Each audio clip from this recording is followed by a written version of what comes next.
Okay, this is a cold start after, I don't know, 2-3 weeks of not driving this car. Here we go.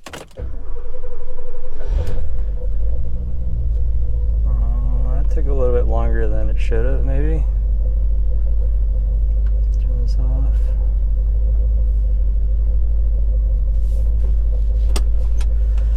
Okay, last I shot a video. I talked about selling this car and possibly getting a 997.2. For those who don't know 911s, that's from the years 2009 or 2008 and a half, I'm gonna say, to 2012. It's considered kind of like the last of the true analog vehicles. So I've been on that search. I actually found one, and hopefully I'll have it by next week. So pretty excited about that. There's a lot of emotions that one goes through when searching and purchasing a car like this. A lot of highs and lows. A lot of, I wonder if I'm doing the right thing. So to say I'm kind of excited and nervous at the same time about this purchase is an understatement. I did say that I was going to try to sell this vehicle, but I think that depending on how much interest there is, I may not sell it for a little bit just because there's no interest, and I'm considering keeping it along with the 911 and just having both cars and basically being a car collector. See if I can afford it and also afford the room it's going to take to house these two cars. Anyways, with that being said, I did want to know if there's interest, at least in YouTube, related to this channel. I've never asked for subscribers. I don't do that for a number of reasons, but I just don't think it's a thing for me to ask for subscribers. But I will do this. If you are interested in this channel and you want it to continue on and you have not subscribed, just go ahead and hit that subscribe button. I can't believe I'm saying this, but go ahead and subscribe just so that I know that there's interest.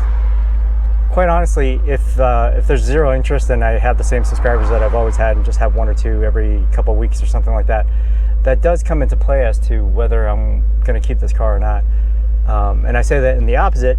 If there is a huge interest in folks out there that enjoy these videos and enjoy the 928 and this car in particular and what I do with it, and you just haven't subscribed because I haven't asked, or you just think that I'm going to continue to make videos, which was the case up till very recently, please do subscribe so I know that there's interest. A lot of YouTubers will say, hey, if you like this content and you want me to continue, or you want more content, then please subscribe. And that's just horseshit, because you know they're going to keep on making videos regardless of whether they get subscriptions or not.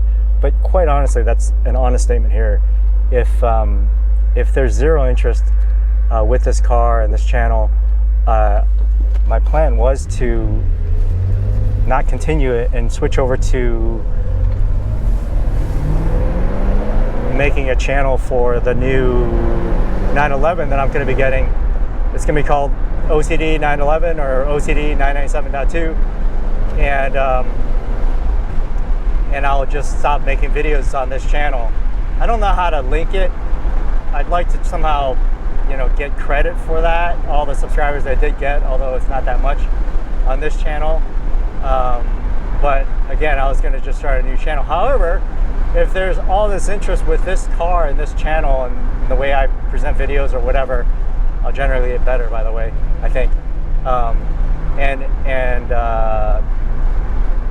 and there's enough interest, I might, and I probably will, just keep this car and just try to maintain it, do various things, upgrades, whatever, continue on the path that I was going, and just keep it. I was planning on doing comparison videos between this and the 911.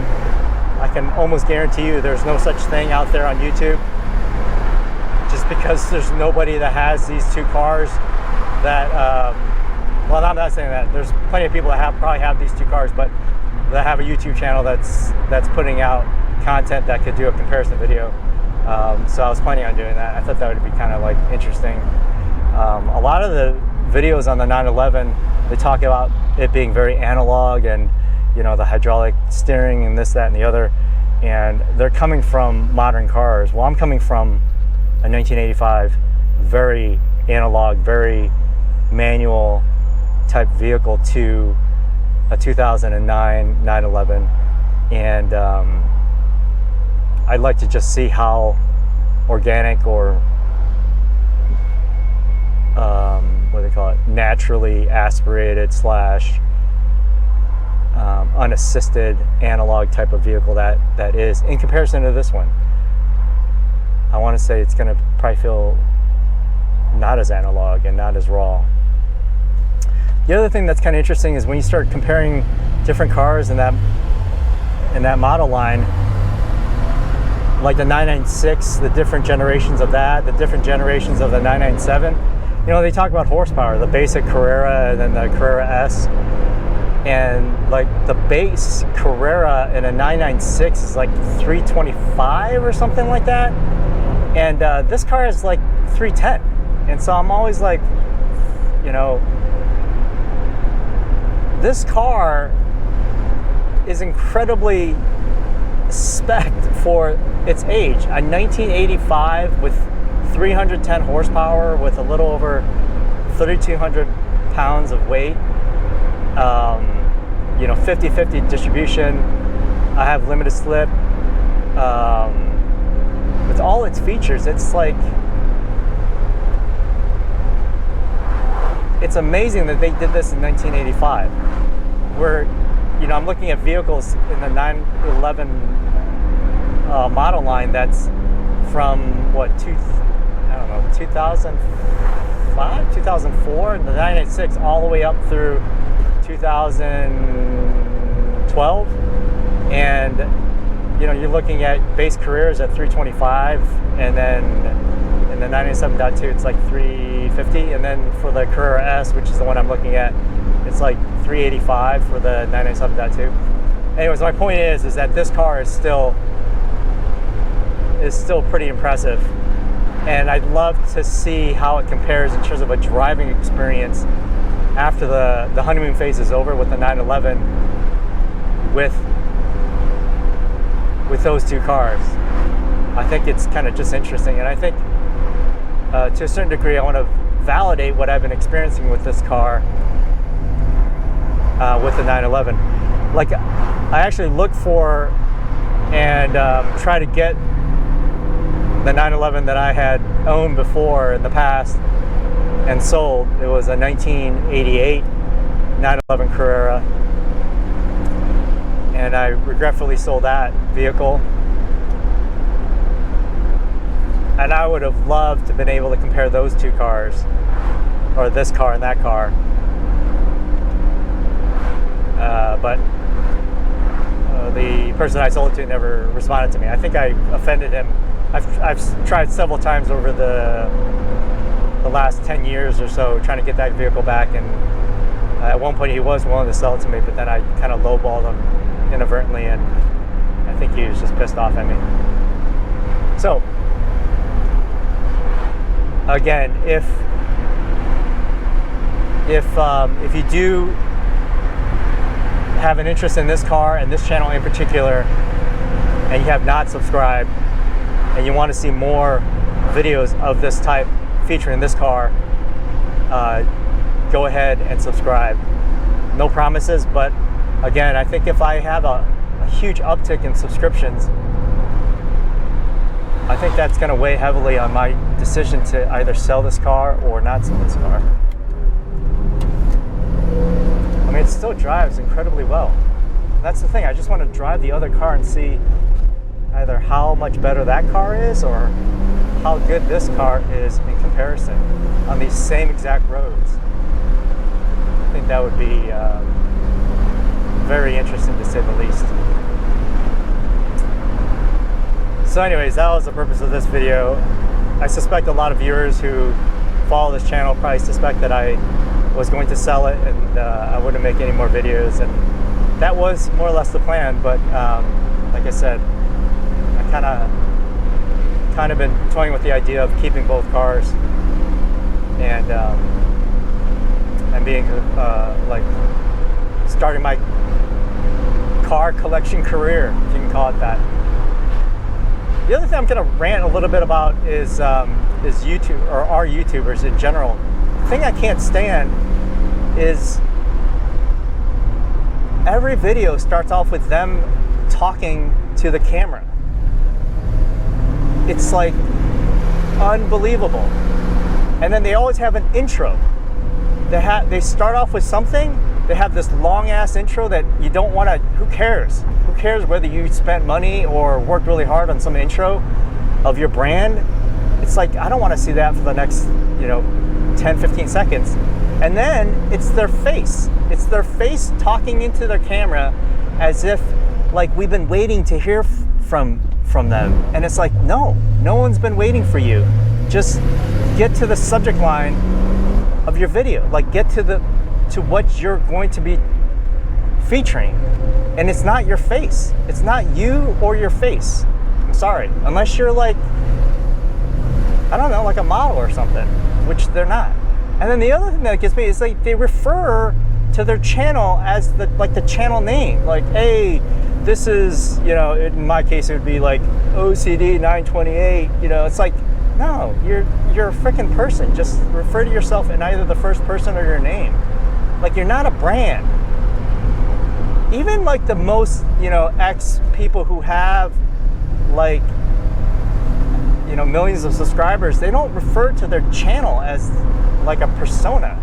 Like, anyways, it's like they're amateurs. They just accept the fact that you're an amateur and you're just doing your best to grow your channel or whatever like that. You don't have to show your face and you don't have to act like you're some larger company than you are. Anyways, that's my gripe. So if I ever show my face in the first X amount of minutes without a reason for it on a car channel, you should unsubscribe immediately, because it means I've lost it. I've drank the Kool-Aid and I'm no longer who I am. Holy crap. It's like the audacity of me to think that you would want to see my face yammer away about something and then act like you've been waiting to see it. Like, oh, hey guys, I know you've been waiting for this, and whatever. It's like, what the fuck? No, we have not been waiting for this. We just want to see either the car or whatever your thumbnail is all about. Like, that's the other thing. It's like a thumbnail that doesn't even show up in the video. Anyways, I should stop.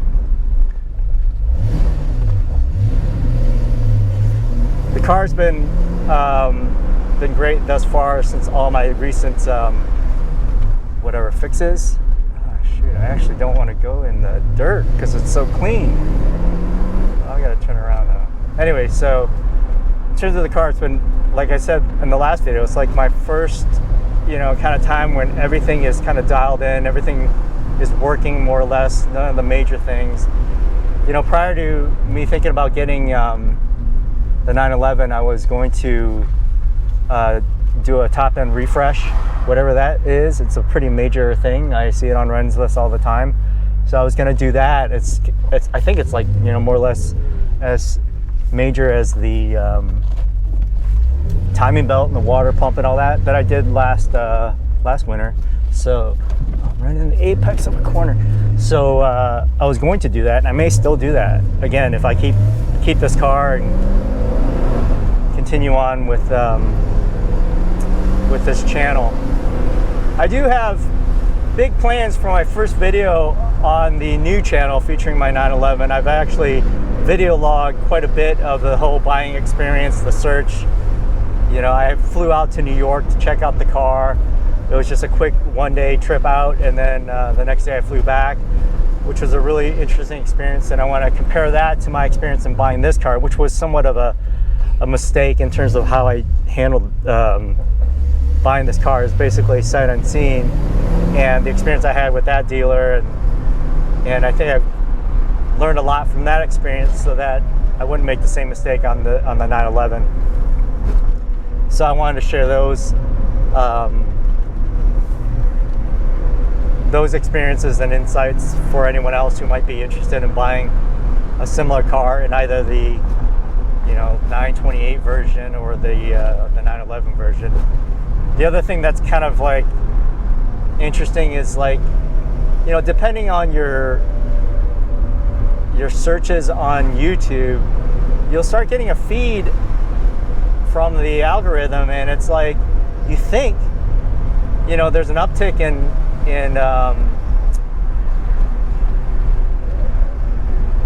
market value or something like that, and it's artificial. It's Google telling you what you want to hear, basically. So if you start looking at like appreciation values for 911, you'll start getting everybody who want to push out the fact that they're appreciating.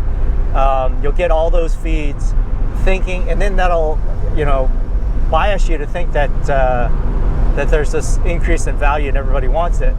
But then on the flip side, if you start looking for depreciation values and the market's going down and all this other stuff, you'll get a bunch of feeds on that. So it's very difficult to really accurately determine what the market is like on a 911 or a 928 for that matter. And so I've come to realize I just need to get cars that I really want and I'm okay just keeping. Like this car, I'm totally okay keeping, like for the rest of my life, assuming I can afford it and find the room for it. And same with the 911 that I found. It's one of those where it's a very low mileage vehicle. It's a manual. It's in great condition. One owner vehicle, and I was able to kind of find it and quickly execute on the purchasing of it. I think I paid a little bit more than I should have, but it's one of those things where if you see what you like, you kind of have to get it. That's my philosophy. If you wait on it, it's going to go away, and then you'll search, or rather you'll continue to search, and then maybe you'll find it, and it's one of those things where you're like, oh, it took me 2 years to find this. Well, yeah, it took you 2 years because you weren't willing to execute on the ones that you wanted, and they got away. So this one, I thought got away, but luckily it came back on, and I was in a position to get it, and I went ahead and got it.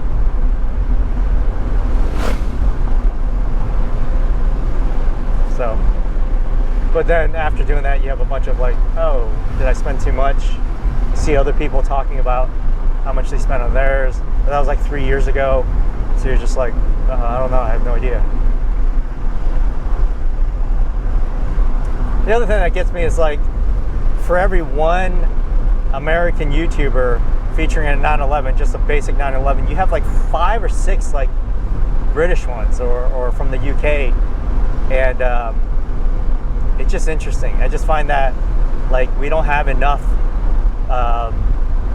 United States based, there's a couple Canadian based, but United States based YouTubers featuring the car, and just offering a different type of perspective and experience. As much as I've ranted about other YouTubers and the fact that they show their face within the first few minutes, I do appreciate them because I watch them all the time.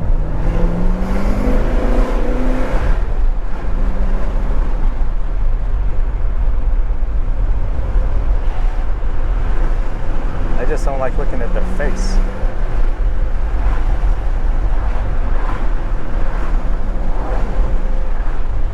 So anyways, I think that we should have more US-based YouTubers. And then there's like average 911s too. You see a lot of GTS, or no, GT3s, and just people who have like 5 other cars, and they're Lamborghinis, and they're this, that, and the other, and it's like, what the hell, dude?